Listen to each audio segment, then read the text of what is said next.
All right, we're live. Here we go. We are back with season two, episode five of SVU Sports Weekly. I'm your host, Connor Shank, alongside my longtime friend and brother, Jake. Thanks for joining us, Jake. Yeah, thanks for having me again. Welcome back, everybody. We're covering another week of SVU Sports, so let's just jump into it. We'll do it, and we're excited to, like I said, have another episode here and continue to show and you know get the athlete interviews going.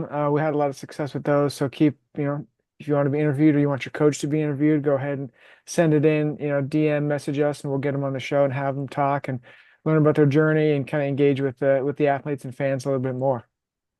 Yeah, for sure. I mean, like you said, those are a hit right now. We love to do those interviews with the athletes and kind of get to know them a little more, get to know their stories. So just keep sharing ideas and people you'd like to see on there. So this week again, we had 17 matches and games. So Connor, if you want to jump right into that, so let's get to it. Yeah, we'll do it. We'll start with our shout out to our sponsor before we go and Slaps Playing Style, amazing paddles and eye-catching designs. Go ahead and visit them at www.slapspickleball.com for all your pickleball needs. And for any other companies looking to support or be on the show, feel free to message us, brand, business, etc. And here we go. We'll start off with women's soccer. So women's soccer fell earlier this week to Greensboro. They lost 2-0, and then they came back with a big win against Pfeiffer, winning 4-0. We had goals by Mabel Harris, Courtney Montez, assisted by Lauren Fowler. Courtney Pack scored a goal, assisted by Kara Thompson. And we had Brinley Julian, assisted by Mabel Harris and Ella Thomas. And the Knights are tied for first place in the USA South Conference with 16 points. Coming up with here in the few games left. So, keep that lead and head on into the playoffs. Yeah, just like you're saying, I think they got about 3 games left until the tournament. So looking to finish strong and head into that tournament in first place. Jumping over to the men's soccer, they had a win against Greensboro 3-1 with a goal by Jackson Erb, assisted by Jackson Corringe and Landon Stock. Sean Curtis also scored, assisted by Benjamin Sinister, and then Evan Catton scored their last goal, also assisted by Benjamin Sinister. And then they had another matchup against William Peace. They did lose 1-0. So I think they've only got a few games left as well. So looking to head into the tournament on a high note.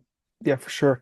And now into football, we had the football team got a victory 21-17 with Devin Watson airing it out and threw for, from what our research says, school record 360 passing yards, a touchdown. The Alex Silverster had 7 catches for 94 yards. On the defensive side of the ball, you had Spike Adams with 10 total tackles, CJ Williams with a game sealing interception there at the end to close out the victory. A home game this week, so looking to continue those winning ways and keep it rolling.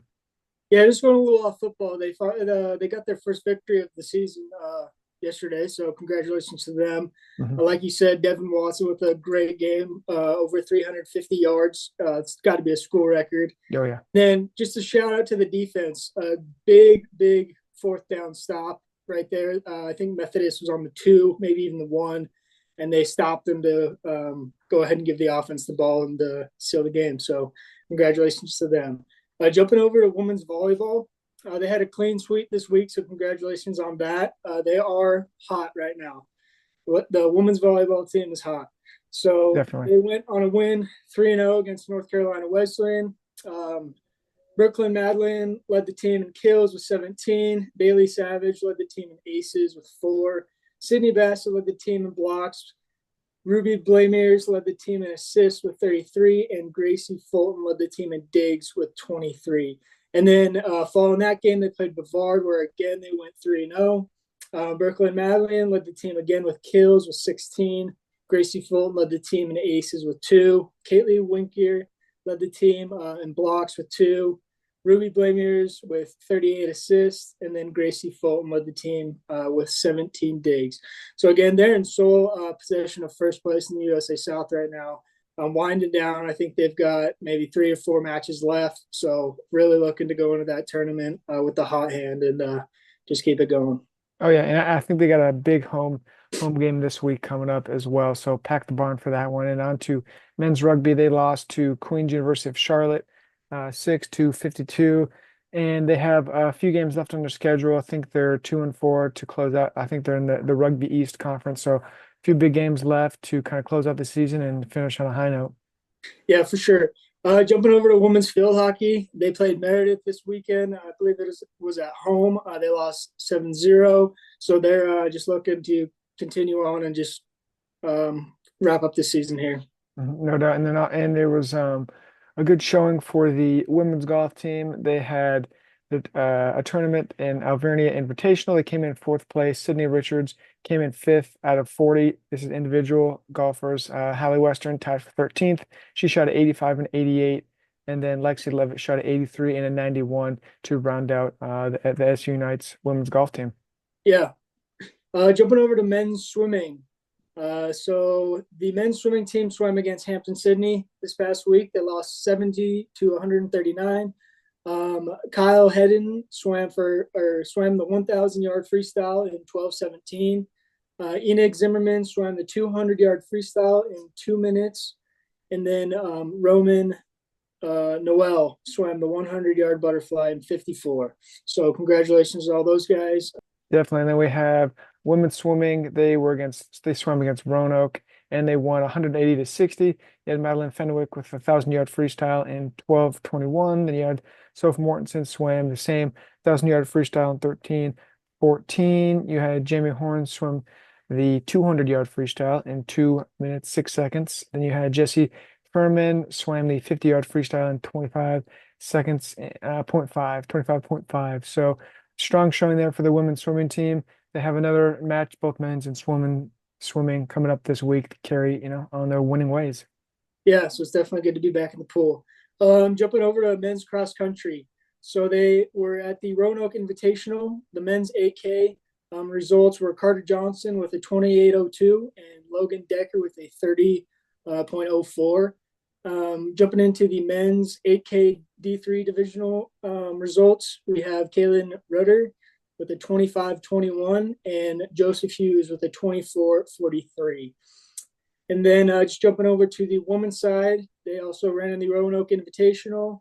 The 6K individual results were Amira Lottie with a 29.15 and Brianne Thurgood with a 44.02. And then with the 8K D3 divisional, we have Bailey Reed with the 23.05, Heidi Barton with the 23.19, and Lily Dalbat with the 23.59. So I think they just wrapped up kind of their season. They've got USA South Conference finals here coming up in the next couple of weeks. So good luck to them. Just looking to carry on the winning right there. Yeah, for sure. And it's been a lot of fun to watch. And off to our, fan favorite segment of the week where we had, tons of votes again this week. So appreciate all those people who commented and shared their thoughts and people for the SVU Players of the Week. So thanks again for the countless votes we received. And the men's player of the week is Devin Watson, sophomore from West Jordan, Utah. He passed for, as I mentioned, a school record, 360 passing yards along with a touchdown. And he was 26 of 37. So I think that's 70 some odd percent completion rating there. And then the women's player of the week is Madeline Fenwick. She's a freshman from Bountiful, Utah. She led the 200-yard relay team to a first place finish.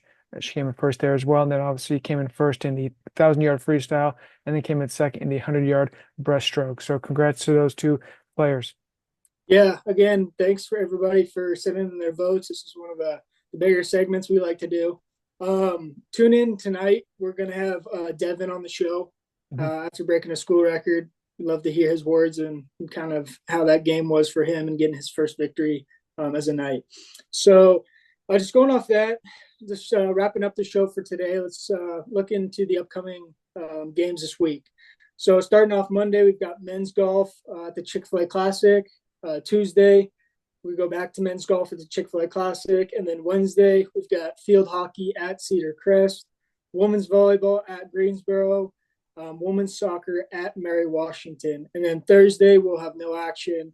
And then, Connor, you want to take Friday and Saturday for? You'll do it. Men's soccer home versus Pfeiffer. Then you got women and men's swimming at Bridgewater.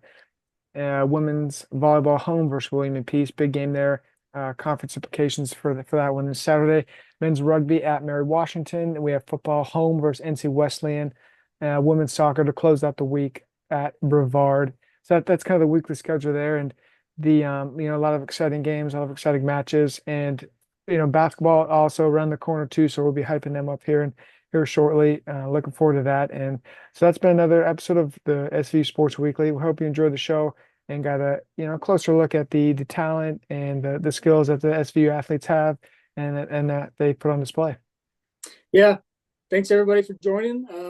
Again, we've got another jam-packed week coming up, looking for a ton of victories. So stay tuned for the interviews, and we'll catch you next week. We'll do it.